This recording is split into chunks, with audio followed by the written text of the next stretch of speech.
এই গরমের মধ্যে ডিমের একটু হালকা ঝোল করছি, কিন্তু একটু অন্যরকম।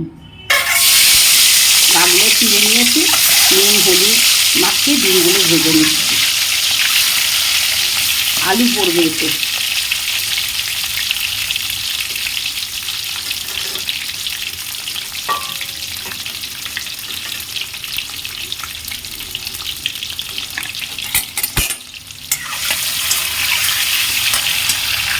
বেশি ভাজবো না।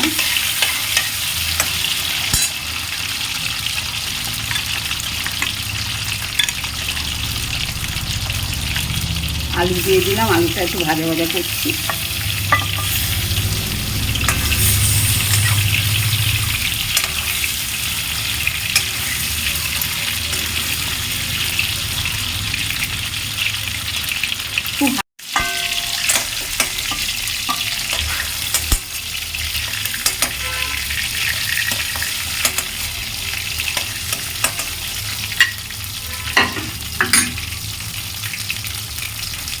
তেজপাতা জিরে ফোড়ন দেবো। তেজপাতা, পেঁয়াজ, টমেটো কুচি দিয়ে দিলাম,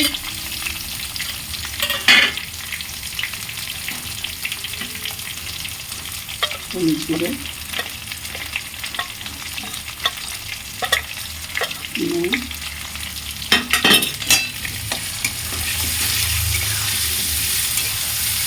দিয়ে কিছু ভালো করে কষবো। আপনারা একটা দারচিনি ফোড়নও দিতে পারেন, আমি আর দিলাম না, কারণ ওই মশলা একটু দারচিনি ভেজেই রেখেছি, এই পেস্ট করে রেখেছি। একটু হালকা হাতে ভাজবো, যেহেতু গরমে কোনো রিচ কিচ্ছু হবে না, কিন্তু আজকে একটু ডিম করছি হালকাভাবে।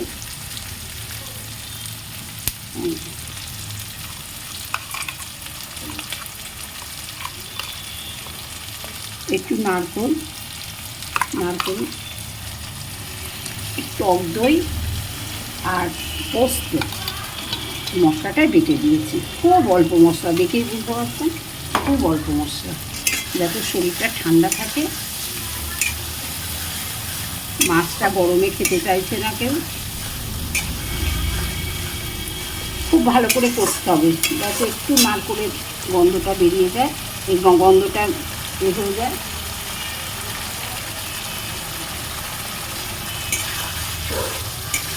কাঁচা লঙ্কা বেটে দিয়েছি, কোনো শুকনো লঙ্কা দেবো না, আমি গরমে এখন শুকনো লঙ্কা দিচ্ছি না।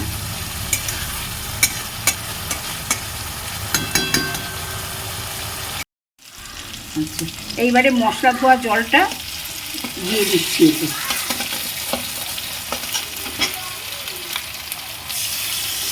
এটা দিয়ে খুব ভালো করে কষাবো, আর কোনো জল পড়বে না, এতে কোনো জল পড়বে না।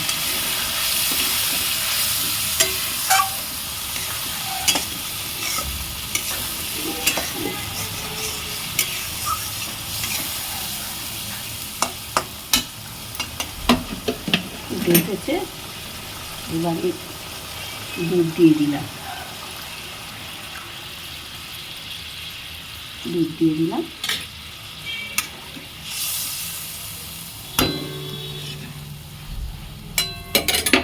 এবারে ডিম দিয়ে দিলাম।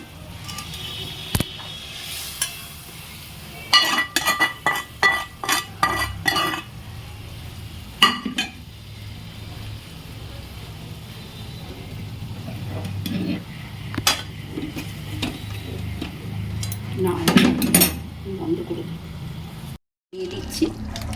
প্রত্যেকে সবই সামান্য সামান্য দেবো।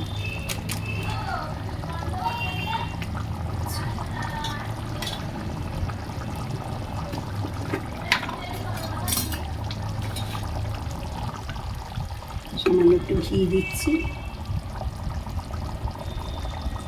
এই যে একটুখানি ঘি দিলাম।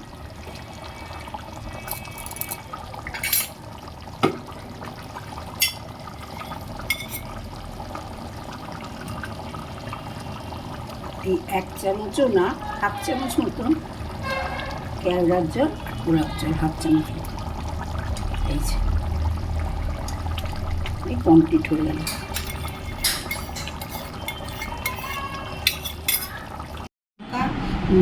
মালাই বলতে পারো, রাজশাহী বলবো না, তার কারণ সেই সব মশলা আমি এতে দিইনি। ডিমের হালকা মালাই, গরমের দিনে হালকা মালাই।